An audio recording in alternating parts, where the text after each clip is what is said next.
Como de costume, todo verão, Carlos, Lucas, Laura e Fernanda se encontravam no mesmo acampamento. Naquele ano, porém, havia algo diferente. A data, 25 de outubro de 1985, parecia carregada de uma estranha expectativa, mas nada tirava a alegria do reencontro. Risos ecoaram assim que chegaram, correndo pelas trilhas e escolhendo as cabanas. Tudo parecia igual, familiar, até que decidiram explorar novamente a floresta. Vamos continuar de onde paramos no ano passado? Sugeriu Laura, os olhos brilhando de entusiasmo.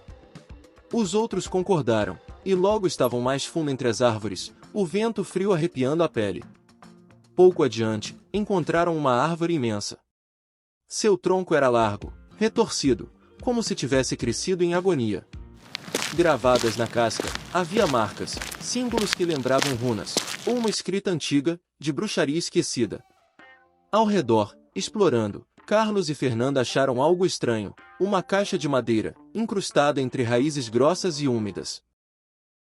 Lucas, sempre prevenido, puxou sua pequena machadinha e, com esforço, libertou a caixa do abraço das raízes. Ela também tinha inscrições iguais às da árvore. O silêncio da floresta se tornará pesado. Mesmo os pássaros pareciam observar. De volta ao acampamento, curiosos se reuniram em volta. Abriram a caixa. Dentro, um saco de tecido velho, amarrado com corda. Havia também um bilhete, escrito com letras tremidas. Acenda uma vela. Pergunte, e será respondido. Termine com, obrigada, pode ir. Apague a vela assim que terminar. O coração de todos disparou. Era como encontrar um jogo proibido, uma chance de desafiar o desconhecido. À noite, perto da fogueira, cerca de 20 jovens se reuniram. No centro, a caixa. Um tabuleiro improvisado. Um copo transparente apontando para as letras. E, claro, uma vela, acesa, tremulando ao vento. As primeiras perguntas foram feitas entre risadas.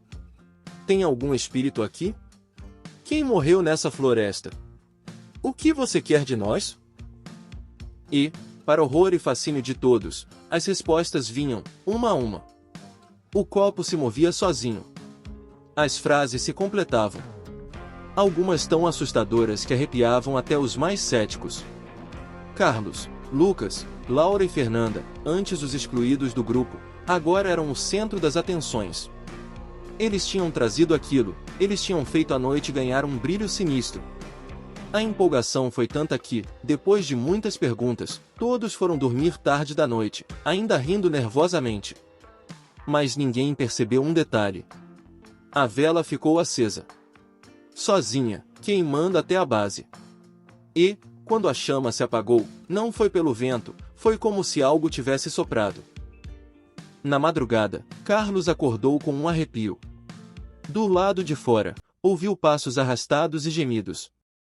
Pensou ser brincadeira, até que um grito lancinante cortou a escuridão.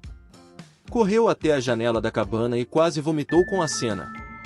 Um dos colegas estava pendurado de cabeça para baixo numa árvore, o corpo balançando ao vento, o sangue escorrendo em filetes que manchavam a terra. Outro grito. Do outro lado do acampamento, uma garota corria, mas tropeçou. Antes que alguém pudesse ajudá-la, suas pernas foram puxadas por mãos invisíveis. Quando a luz da lua iluminou seu rosto, Carlos viu, os olhos dela haviam sido arrancados. Lucas e Fernanda saíram apavorados, mas tropeçaram em algo na grama. Um corpo. O peito aberto, como se garras tivessem rasgado de dentro para fora. Laura, trêmula, percebeu. O tabuleiro ainda estava lá, jogado perto da fogueira. O copo se mexia sozinho, riscando letras com violência. Ela se aproximou, aterrorizada, e leu a mensagem que se formava. Vocês me chamaram. E não disseram para eu ir embora. Um vento gélido percorreu o acampamento. As chamas da fogueira se extinguiram. No escuro, dezenas de vozes começaram a rir. Um a um, os jovens eram arrastados para a mata. Seus gritos eram cortados de repente, substituídos por sons de ossos quebrando, carne sendo rasgada, olhos sendo arrancados. Na manhã seguinte, quando a polícia chegou, a cena era indescritível. Corpos pendiam das árvores, alguns sem cabeça, outros sem olhos. A caixa estava aberta no centro, a vela queimada até o fim. E, entre os símbolos gravados na madeira, um bilhete novo havia surgido, escrito em sangue fresco. Após as mortes bizarras na noite do ritual, os 4 sobreviventes, Carlos, Lucas, Laura e Fernanda, tomaram uma decisão desesperada: devolver a caixa à árvore de onde a tiraram. O caminho pela floresta parecia diferente naquela madrugada. O vento carregava um cheiro de ferro e podridão. Quando chegaram, a árvore que antes parecia majestosa agora chorava sangue pelos galhos, o líquido escorrendo como lágrimas negras. Na lateral do tronco, havia algo novo. Uma fenda aberta, como uma porta orgânica, pulsante, coberta de raízes que se moviam como dedos. E no chão, rastros enormes, marcas profundas que lembravam garras, como se algo tivesse saído dali. Laura caiu de joelhos, em prantos. O que foi que a gente libertou? Então, das sombras, a floresta inteira pareceu se silenciar. Os grilos cessaram. O vento parou. E eles ouviram uma respiração pesada, lenta, atrás deles. Quando se viraram, viram a criatura. Ela era impossível de compreender de imediato. Um corpo esquelético, coberto por carne mal formada, como se tivesse sido costurada a partir de diferentes animais e humanos. Seus braços eram longos demais, quase arrastando no chão. Do tórax aberto, brotava algo que parecia se mover, como se houvesse rostos gritando presos dentro da carne. No lugar dos olhos, apenas buracos profundos, dos quais escorria sangue fresco. E sua boca, larga, impossível, cheia de dentes que se moviam como lâminas, se abriu em um sorriso grotesco.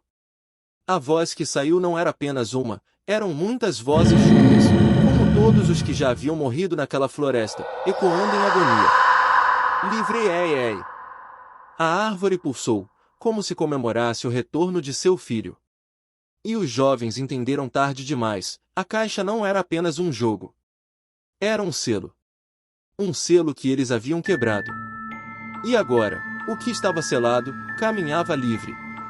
Muito antes do acampamento existir, aquela floresta fora palco de rituais sombrios. Bruxas de uma antiga seita usavam a árvore como sacrifício vivo. Nela, gravaram símbolos em uma língua perdida, feita para conter um espírito que nem mesmo elas ousavam nomear. Para aprisioná-lo, ofereceram sangue, olhos, ossos e carne, até que a árvore se tornou sua prisão e sua tumba. O que Carlos, Lucas, Laura e Fernanda não sabiam era que a caixa não era um brinquedo, mas sim parte do selo. Ao abrirem-na e realizarem o ritual, mesmo de forma ingênua, romperam o pacto das bruxas. Quando voltaram para devolver o objeto, encontraram a árvore chorando sangue, a porta aberta, e a criatura solta. Ela era chamada, nos sussurros da seita, de Vara, o filho da noite e da bruxa. Pele, costurada em retalhos, com símbolos de bruxaria queimados em brasa viva por todo o corpo. Boca, larga, com dentes finos como agulhas. Quando abre, não sai apenas som, saem sussurros das bruxas mortas. O ar fica pesado, o sangue de quem o vê começa a escorrer pelos olhos e ouvidos, como se o corpo rejeitasse estar perto dele. Varan é um coletor de vidas. Foi criado a partir de sacrifícios humanos, e se alimenta daquilo que os bruxos mais desejavam: olhos, para ver através deles, corações, para prolongar sua existência, e sangue, para alimentar a árvore que é seu altar. Cada vez que mata, ele carrega a alma da vítima presa no próprio corpo, transformando-o em voz dentro de sua garganta. Quando se revelou aos jovens, a floresta inteira pareceu segurar o fôlego. E a voz múltipla ecoou: séculos me trancaram, agora vocês são os primeiros a ver. Mas não os últimos. Eles entenderam, a criatura não caçaria apenas no acampamento.